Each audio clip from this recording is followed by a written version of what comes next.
नमस्कार मित्रांनो, कसे आहात? आय होप मजेत असाल. करते व्लॉगची सुरुवात त्याआधी तुम्हा सर्वांना स्नेह प्रेमपूर्वक नमस्कार. तुम्हा सर्वांचं स्वागत आहे मीराताई व्लॉगमध्ये. आपली मीराताई. सकाळचं सगळं आवरलेलं आहे, चहा पाणी वगैरे झालेलं आहे आणि पाहू शकता तुम्ही आता 7:30 वाजले. सकाळचे 7:30 वाजलेले आहेत.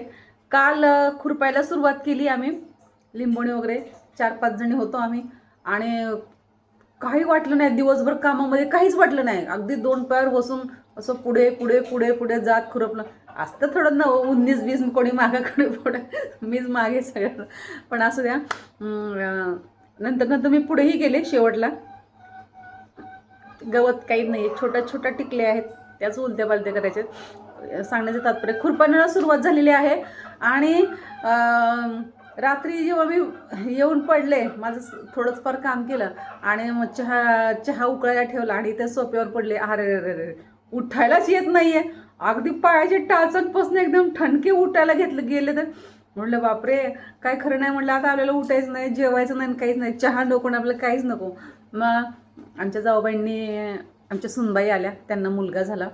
ते शिदोरी सोडायला गेलो तिकडे आणि तिकडे जाऊशी वाटत नाही. मी म्हटलं मला नाही यायचं. आमच्या बाई म्हणाल्या, अगं तसं नको करू, सांगितल्यावर जायचं असतं, चल घाल साडी, उठ आवर. आणि मग आवरलं आणि तिकडे गेलो. 8:45ला, 9ला 10 कमी असताना 9:30ला तर घरी आलो पटकन. आणि काही इच्छा नाही. आपण काम असं सतत काम केलं काही वाटत नाही. आता काय तुरी काढल्याच्या नंतर आजच गेले होते खुरपायला आणि आता आपल्याला किती सावडे आपल्यामध्ये म्हणल्यावर 4-5 दिवस आपल्याला जावं लागेल. पण त्याचं काही टेन्शन नाही दुसरं, म्हणजे त्यांच्या रानामध्ये गेल्यावर. कारण का अर्धे दिवस काम केले की आमचं बरोबर होते, दोघांनी अर्ध काम केलं की असं. पण सकाळी उठायला पण झालं नाही. किती उठले, 5 वाजता डोळा उघडला. म्हटलं जाऊन दे तरी थोडं झोपते. झोप आलीच नाही नंतर, पण असं सणसणून ताप बीप सगळं अंग गरम झालं. ते म्हणाले, अरे तुझं अंग गरम आहे आणि तुला गोळी. ते मी उठले नाही म्हणून आले.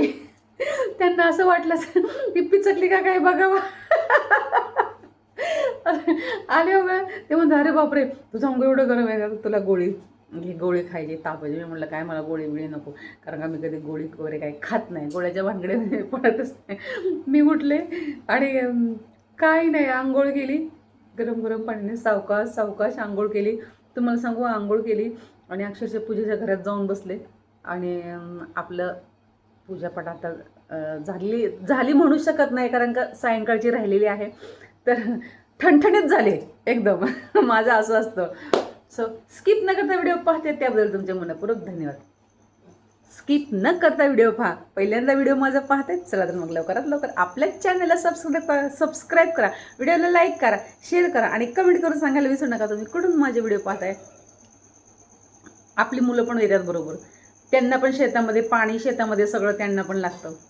असं खूप छान आहे. असं आपण कधी करतो म्हणून ठीक आहे, पण मी असं म्हणते ना, तिथं मला शेतामध्ये काम करायचं असं मी सगळं फक्त आधी मोबाईलमध्येच बघायचे, कोणाचे तरी व्हिडिओ वगैरे आपण पाहत होतो आणि आता मी स्वतः करते. पण ते पाहायला चांगलं वाटत होतं असं, आणि आपल्याला करायला नको वाटतं. आपण तरी काय, परमेश्वराने एवढं सगळं चांगलंच आहे म्हणायचं. आपल्याला काय एवढं लोकांसारखं पळावं लागत नाही. तेवढं कधीतरी असं असतं 4-6 महिन्यातनं. आता एकदा उडीत खुरपलं की मग त्याच्यावर काढायलाच जायचं. काढायचं काय इझी आहे एकदम, एवढा वेळ लागत नाही, एका दिवसात सगळं होतं. आणि लगेच काढल्या मशीननी पण आपण करू शकतो.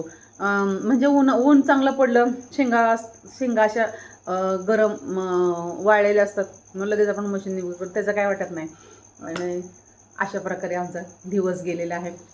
आजही खुरपण चालू आहे. मोबाईलला हात लावता येत नाही कामामध्ये, एवढं असं वाटतं थोडं मोबाईल बघितले आपण लगेच मागे राहतो. आणि घरी आले की फक्त पाण्यासाठी येते, फ्रीज उघडायच्या, बाटल्या घ्यायच्या आणि लगेच पळत त्यांच्या मागे. पण करेन थोडंसं दुपारी जेवताना वगैरे असं काहीतरी व्हिडिओ काढण्याचा प्रयत्न करेन. जेवण पण आम्ही घरातच जेवतो, बाहेर आपलं बाहेर काम नाही ना, मग बाहेर बितलेलं असलं मग जेवायला येतं चांगलं. मग म्हटलं नको बाहेर जेवायला, मग आम्ही घरातच जेवतो. जसं जमेल तसं. जर मला वेळ भेटला तर तुम्हाला थोडासा व्हिडिओ मी दाखवेल खुरपणीचा. चला तर मित्रांनो, मी मीराताई तुमची रजा घेते व इथेच थांबते. पण पुन्हा रुजू होणार आहे नव्याने उद्याच्या व्हिडिओमध्ये. तोपर्यंत धन्यवाद. काळजी घ्या